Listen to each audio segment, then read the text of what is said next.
পাকঘৰলৈ গৈ দেখিলোঁ আজি বনাবলৈ অকল আলু আৰু দাইল কেইটামানহে আছে আৰু এইফালে দিনতে বনোৱা পকৰি দুটামানো আছে।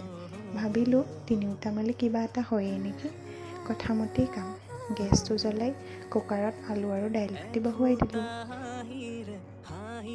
আলু আৰু দাইলে সিজিলোঁ বুলি দুটা চিঞৰ মৰাৰ লগে লগে গেছটো অফ কৰিলোঁ। তাৰপিছত চাওকচোন মই কেনেকৈ তৰকাৰীখন বনাওঁ।